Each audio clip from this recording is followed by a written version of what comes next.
नमस्कार, तुम्हा सगळ्यांचं स्वागत आहे मुंबई तकमध्ये।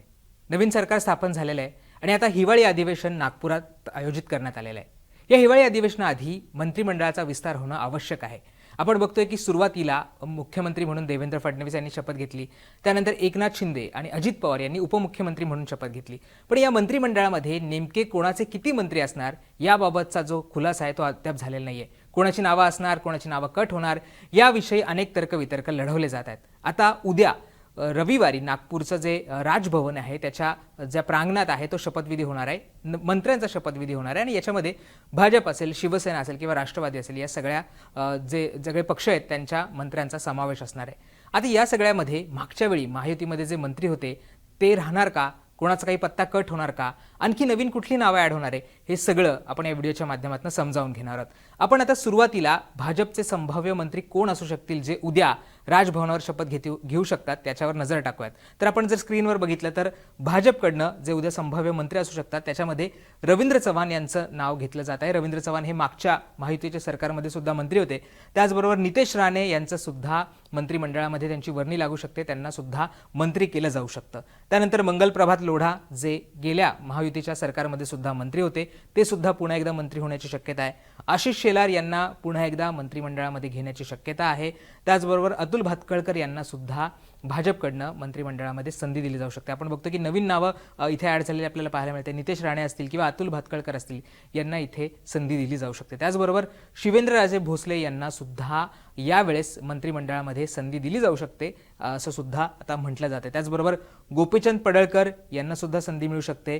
राधाकृष्ण विखे पाटील यांना सुद्धा भाजपकडनं मंत्रिमंडळामध्ये संधी दिली जाऊ शकते। आपण जर बघितलं तर अनेक नवीन नावं आपल्याला याच्यामध्ये दिसत आहेत। त्याच्यामध्ये नितेश राणे असतील, अतुल भातखळकर असतील, शिवेंद्रराजे भोसले असतील, गोपीचंद पडळकर असतील यांचा या नव्या मंत्रिमंडळामध्ये समावेश होऊ शकतो। एक प्रकारे भाजपकडनं नवीन चेहऱ्यांना या सगळ्यामध्ये संधी दिली जाऊ शकते। आणखी काही नावं आपण बघूयात। चंद्रशेखर बावनकुळे जे भाजपचे प्रदेशाध्यक्ष आहेत त्यांना आता मंत्रिमंडळात घेतलं जाऊ शकतं, त्यांचं सुद्धा नाव मंत्रिमंडळाच्या लिस्टमध्ये असू शकतं। त्याचबरोबर संजय कुटे यांना सुद्धा संधी दिली जाऊ शकते। गिरीश महाजन जे मागच्या वेळेस सुद्धा मंत्रिमंडळात होते त्यांना पुन्हा एकदा मंत्री केलं जाऊ शकतं। जयकुमार रावल यांना सुद्धा यावेळेस संधी दिली जाऊ शकते। त्याचबरोबर पंकजा मुंडे या सुद्धा आता मंत्री होऊ शकतील। आपण बघितलं तर 2014 जेव्हा देवेंद्र फडणवीस हे मुख्यमंत्री होते त्यांच्या मंत्रिमंडळामध्ये पंकजा मुंडे या मंत्री होत्या। त्यानंतर महायुतीच्या सरकारमध्ये त्या काही मंत्री होऊ शकल्या नाहीत, परंतु आता पुन्हा एकदा त्यांना या नव्या सरकारमध्ये संधी दिली जाऊ शकते आणि पंकजा मुंडे यांचं सुद्धा नाव या मंत्रिमंडळाच्या लिस्टमध्ये घेतलं जाते आणि अतुल सावे यांना सुद्धा भाजपकडनं या मंत्रिमंडळामध्ये संधी दिली जाऊ शकते। ही झाली भाजपची लिस्ट। आता आपण शिवसेनेकडनं म्हणजे एकनाथ शिंदे यांच्या शिवसेनेकडनं कोणाला मंत्री केलं जाऊ शकतं, तिथे कोणाची वर्णी लागेल हे पाहणं सुद्धा इंटरेस्टिंग असणार आहे, कारण अनेकांचा पत्ता सुद्धा यामध्ये कट होऊ शकतो असं सुद्धा म्हटलं जाते। तर आपण एक नजर शिवसेनेच्या संभाव्य मंत्र्यांकडे टाकूयात। उदय सामंत यांना पुन्हा एकदा संधी मिळू शकते। शंभूराज देसाई यांना सुद्धा पुन्हा एकदा संधी दिली जाऊ शकते। दादा भुसे जे गेल्या मंत्रिमंडळात सुद्धा होते त्यांना सुद्धा इथे संधी मिळू शकते।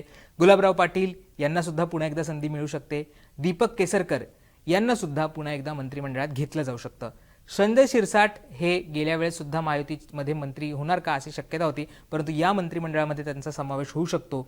भरत गोगावले हे सुद्धा या नवीन सरकारच्या मंत्रिमंडळामध्ये असू शकतात। भरत गोगावले हे त्यांना इच्छा होती मंत्री होण्याची, त्यांनी अनेकदा मिश्किलपणे म्हटलं सुद्धा आम्ही अनेकदा कोट शिवलेले आहेत, परंतु आता ते कधी घालायचं हा सगळी वेळ येत नव्हती, परंतु या मंत्रिमंडळामध्ये त्यांना कदाचित एकनाथ शिंदे यांच्याकडनं संधी दिली जाऊ शकते आणि ते मंत्री देखील होऊ शकतात। त्याचबरोबर प्रताप सरनाईक यांना सुद्धा या मंत्रिमंडळामध्ये स्थान दिलं जाऊ शकतं। ही झाली शिवसेनेची लिस्ट। आणखी आपण काही मंत्र्यांची नावं बघूयात की जे शिंदेकडनं या शिवसेनेकडनं या मंत्रिमंडळात असू शकतात।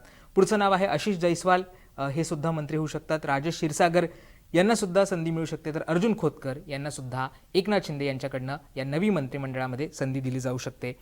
या सगळ्या लिस्टवरनं आपण पाहतो। याच्यात सुद्धा आपण बघतो की अनेकांना नवीन संधी दिली जाते। तर जुने जे मंत्री आहेत जे या सगळ्या महायुतीच्या सरकारमध्ये ज्यांनी काम केलेलं आहे, ज्यांचा जे रिपोर्ट कार्ड आहे तो चांगला आहे, त्यांना पुन्हा एकदा इथे संधी दिलेली आपण पाहायला मिळतोय।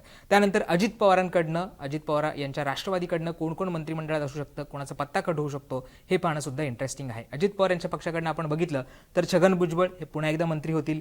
धनंजय मुंडे यांना सुद्धा मंत्रिमंडळ त्यांना मंत्री होण्याची शक्यता आहे। धर्मराव बाबा आत्राम यांना सुद्धा पुन्हा एकदा संधी मिळेल। अदिती तटकरे या सुद्धा पुन्हा एकदा मंत्री होऊ शकतात। संजय बनसोडे हे सुद्धा पुन्हा एकदा मंत्री होऊ शकतात। नरहरी झिरवाळ जे मागच्या वेळेस उपाध्यक्ष होते विधानसभेचे त्यांना आता मंत्रिमंडळात घेतलं जाऊ शकतं. दत्ता भरणे हे सुद्धा मंत्रिमंडळात असू शकतात.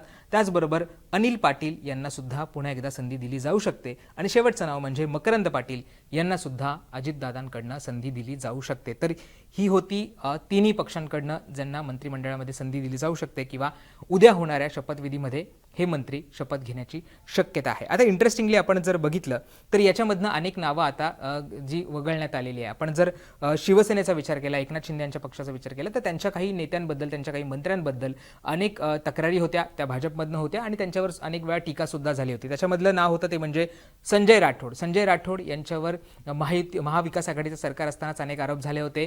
त्यांच्यावर अनेक त्यांना मंत्रिमंडळातून काढून देखील टाकण्यात आलं होतं त्यानंतर, परंतु महायुतीच्या सरकारमध्ये पुन्हा एकदा त्यांना मंत्री करण्यात आलं होतं. परंतु या नवीन सरकारमध्ये संजय राठोड यांचा पत्ता कट होण्याची शक्यता आहे. त्याचबरोबर अब्दुल सत्तार यांचा सुद्धा पत्ता कट होण्याची शक्यता आहे, कारण अब्दुल सत्तार यांच्याबाबत सुद्धा अनेक वाद आपण असल्याचे पाहायला मिळाले होते. त्यांच्या अनेक स्टेटमेंट्समुळे नवीन वाद निर्माण झाला होता आणि महायुती सरकारला त्याच्यावर अनेकदा क्लेरिफिकेशन सुद्धा द्यावं लागलं होतं. त्यामुळे अब्दुल सत्तार यांचा सुद्धा पत्ता कट होऊ शकतो. तानाजी सावंत यांच्याबद्दल सुद्धा असंच म्हटलं जातं. तानाजी सावंत यांनी अजित पवार असेल, राष्ट्रवादी असेल यांच्याबद्दल जी वक्तव्य केली होती किंवा इतर जी आरोग्य विभागाचे मंत्री असताना केलेली वक्तव्य होती त्याच्यामुळे ते अडचणीत आले होते. महायुतीचं सरकार अनेक वेळा त्यांना टीका सहन करावी लागली होती. त्यामुळे तानाजी सावंत यांचं सुद्धा नाव या सगळ्यातनं कट केलं जाऊ शकतं. त्यांना संधी मिळू शकणार नाही असं सुद्धा या सगळ्या लिस्टवरनं आपल्याला समोर आलेलं पाहायला मिळतं. तर दुसरीकडे अजित पवारांच्या पक्षाचा आपण विचार केला तर अजित पवार यांच्या पक्षाकडनं दिलीप वळसे पाटील खरं तर ते सिनियर राहिलेले आहेत, मंत्री राहिले आहेत, परंतु त्यांचा पत्ता सुद्धा या सगळ्यामधनं कट होण्याची शक्यता आहे. आणि दुसरीकडे हसन मुश्रीफ ज्यांच्यावर सुद्धा ईडीच्या अनेक केसेस होत्या, त्यांच्यावर सुद्धा भाजपकडनं अनेक आरोप केले जात होते, त्यांचं सुद्धा नाव याच्यामधनं कट होण्याची शक्यता आहे. आपण आता भाजपचा विचार केला तर भाजपकडनं सुरेश खाडे जे कामगार मंत्री होते, लेबर डिपार्टमेंटचे मंत्री होते, त्यांचं नाव सुद्धा वगळण्यात जाऊ शकतं असं सुद्धा या लिस्टवरनं समोर येत आहे. तर विजयकुमार गावित जे आदिवासी वेलफेअर विभागाचे मंत्री होते, त्यांचं सुद्धा नाव या सगळ्या लिस्टमधनं कट केलं जाऊ शकतं असं सुद्धा आपण या सगळ्यामध्ये या मंत्रिमंडळाच्या संभाव्य यादीमधनं पाहायला मिळतं आहे. आता आपण इंटरेस्टिंगली भाजपचा जर विचार केला तर भाजपने सगळा समतोल राखायचा प्रयत्न केलेला आहे. महाराष्ट्रातल्या वेगवेगळ्या भागांना त्यांनी प्रतिनिधित्व देण्याचा प्रयत्न केलेला आहे, मंत्रिमंडळामध्ये त्याचा समावेश करण्याचा प्रयत्न केलेला आहे. त्याचबरोबर जातीय समीकरण राखण्याचा प्रयत्न सुद्धा भाजपकडनं केलेला आहे. आपण कोकण विभागाकडनं बघितलं तर कोकणमधनं रवींद्र चव्हाण आणि नितेश राणे यांना भाजपकडनं संधी दिली आहे, त्यामुळे कोकणाला सुद्धा याच्यामध्ये प्रतिनिधित्व दिलेलं पाहायला मिळतं आहे. मुंबईचा आपण विचार केला तर मुंबईमधनं मंगल प्रभात लोढा, आशिष शेलार, अतुल भातखळकर यांना भाजपकडनं या सगळ्या मंत्रिमंडळात संधी दिली जाऊ शकते. त्यामुळे मुंबईकडे सुद्धा भाजपने यामध्ये लक्ष दिलेलं आहे. पश्चिम महाराष्ट्राचा विचार केला तर शिवेंद्रराजे भोसले यांचं मोठं नाव आहे, मोठं प्रस्थ आहे साताऱ्यामध्ये, त्यांना या मंत्रिमंडळामध्ये संधी दिली जाऊ शकते. गोपीचंद पडळकर जे जतमधनं निवडून आलेले आहेत, सांगलीमधनं निवडून आलेले आहेत, त्यांना सुद्धा इथे संधी दिली जाऊ शकते. त्यामुळे ही दोन नवीन नावं आहेत. इथे जातीय समीकरण साधायचा सुद्धा प्रयत्न हा भाजपकडनं केलेला आपल्याला पाहायला मिळतोय. दुसरीकडे माधुरी मिसाळ ज्या पर्वतीच्या पुण्यातल्या आमदार आहेत, पुण्याला सुद्धा या मंत्रिमंडळामध्ये प्रतिनिधित्व दिल्याचं आपण पाहायला मिळतोय. राधाकृष्ण विखे पाटील हे सुद्धा आपण बघतो की संगमनेर आणि आपण बघतोय की तो जो अहमदनगरचा भाग आहे तिथे सुद्धा प्रतिनिधित्व भाजपकडनं दिल्याचं आपल्याला पाहायला मिळते. विदर्भाचा आपण विचार केला तर चंद्रशेखर बावनकुळे यांना तिथनं संधी मिळते. संजय कुटे यांना सुद्धा भाजपने संधी देऊन विदर्भाकडे सुद्धा या सगळ्या मंत्रिमंडळात लक्ष दिलेलं आहे.